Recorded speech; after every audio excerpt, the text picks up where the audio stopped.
elite hinges on family blood, just as the power structure of the mafia. To show that the word bloodline is not just a figure of speech, let's take a look at the actual facts. Carefully outlined here are the actual lineages of American presidents and their bloodline connected to European aristocracies of power. Starting from Edward II and III of England, 28 out of our 42 presidents were connected by blood, including President Bush and Vice President Quayle, who were also in fact related to each other. Most of the 14 not connected by blood were connected by fraternal orders used by the bloodlines, with only a few exceptions, notably in disruption, the Kennedys, seeking to disrupt this dynasty of power in America.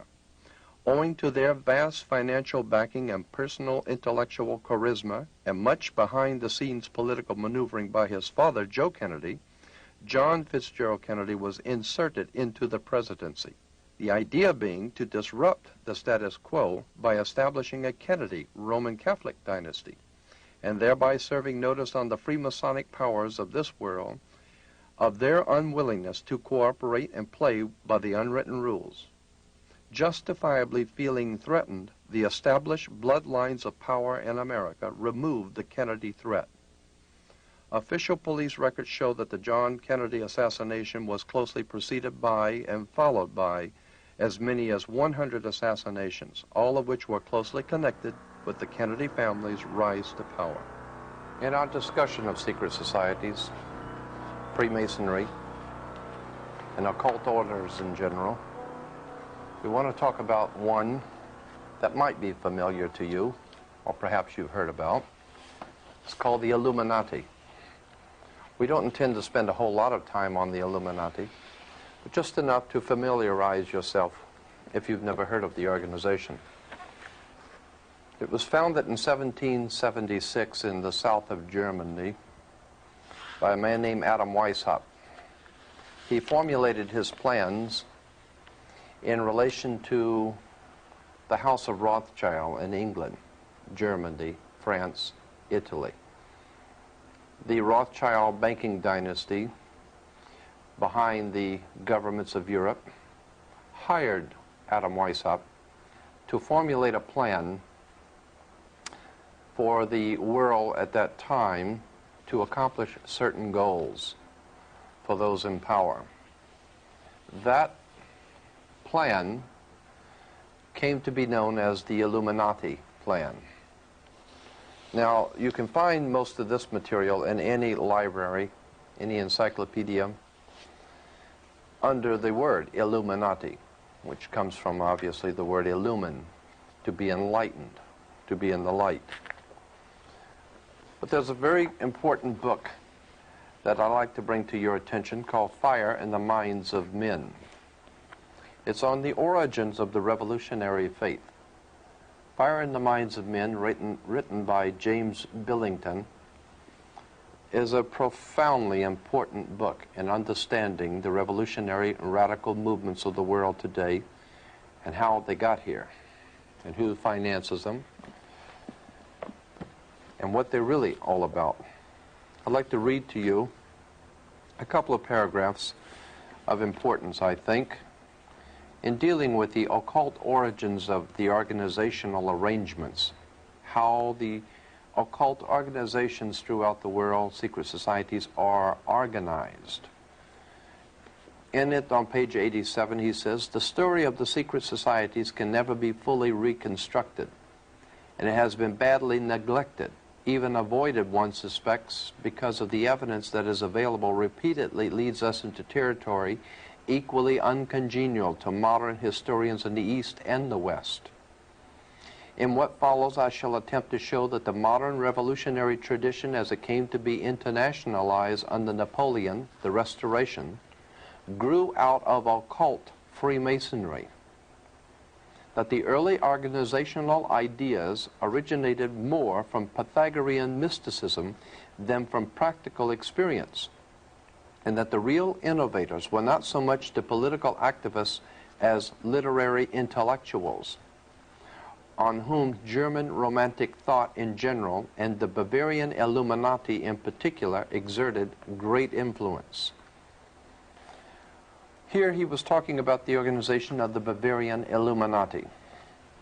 You can't discuss the Illuminati without understanding the Jesuit order of the Catholic Church, because Adam Weishaupt himself, the founder of the Illuminati, was in fact a Jesuit priest. He was not just an ordinary Jesuit priest, though. In Bavaria, he continued to support revolutionary and radical thinking against the church, and has given to the world what has come to be known as the revolutionary tradition. May 1st, 1776 is when Adam Weishaupt founded this order, and that's why, of course, in Soviet Union and other communist countries, that May 1st is considered to be the important day to all communist revolutionaries, because Adam Weishaupt founded the Illuminati on May 1st. This you will find, as I said, in any encyclopedia. The bait that was laid by Adam Weishaupt for control of peoples was a very old and tried project. It was called democracy, a people's democracy. Adam Weishaupt, like many others before him, understood that democracy has never worked, is not working now, and never will work. Basically because of the reason that people, while they could be and are the power of any government, the people are always the power of a government. And that on the surface, democracy seems to be the best of all possible worlds. Democracy is a very bad form of government because the people can be misled. Because democracy means, it comes from the word demos, meaning mob. A mob in the street is a demos. Demosocracy, ocracy meaning rule. Demosocracy or democracy means mob rule. You might say that true democracy is like 35 whites hanging one black. That's democracy, the rule of the mob. Now when we put it into more Americanized political terms, it's the rule of the people. And while that may sound good in print, the founders of democracy in our modern day form realized that the people can be manipulated into accepting whatever they want the people to accept. Let's go on with this subject of the Illuminati and its symbols. You will find the symbol of this secret society on the back of a $1 bill. On the back of the dollar bill, on the left-hand side, you will see the pyramid with an all-seeing eye, the eye of Horus, the Egyptian god of light, the Egyptian god, God's son. And you will see beneath the pyramid 1776 spelled out in Roman numerals, and the words Anut Kopias over the top of the pyramid. Anut Kopias is translated to mean our enterprise. Anut, our enterprise. Kopias is translated to mean has been crowned with success or is crowned with success. Therefore, Anut Kopias is our enterprise is now a success. And then to find out what enterprise that it was a success, as on the bottom of the pyramid, Novus Ordo Seclorum, the new order of the world, the new world order. Well, if we remember that Germany was the home of the concept of the new world order, Adolf Hitler, his entire motivation was to establish a new world order. But in order to establish a new world order, you had to destroy the old world order. And that is exactly what Hitler set out to do, destroy all of the old aristocracy, power bases in Europe, and set up a new world order. Which brings me now to the Masonic lodges in south of Germany and their connections with the French Revolution. And there is tremendous amount of information on that subject, and we're not going to go into it today. Suffice it to say that there was a tremendous amount of Freemasonic activity in the French Revolution, in the Mexican Revolution, in the American Revolution, and on all other revolutions going on throughout the world. There are many, many connections between Freemasons in government, Freemasons in banking, Freemasons in fraternal orders, operating and working together. But we don't know that. And while our people are going into, at this time, into the Middle East, we're not aware of the fact that what is going on in the Middle East is a war between secret societies, factions, occult movements that we don't know anything about. Has nothing whatsoever to do with oil, has nothing whatsoever to do with a conflict that America should be concerned with. It has to do with some very old and ancient Freemasonic folklore. I'd like to show to you also from this book, I'd like to read to you from Fire in the Minds of Men in the introduction something very interesting and very important as we get into the symbols of the Illuminati and symbols of the Freemasonic orders.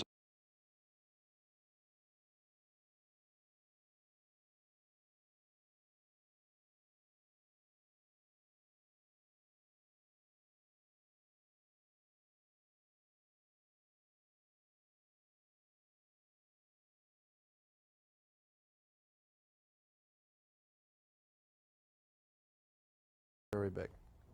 Definitely agree. Do you have any idea what that is? Yes, I certainly do. I haven't spent 40 years with this subject not to know. The ancient world mysteries. Picture producers and all those kind of people in Hollywood calling me, this was back in '89, talking about the video Matrix, and it was basically what you see in the movie. It talked about how one thing is said to be one thing, it's actually another, and I got phone calls from very famous people telling me they had seen it, and then I was surprised to see later on it comes out in a movie using the same term. But I've always been interested in the occult.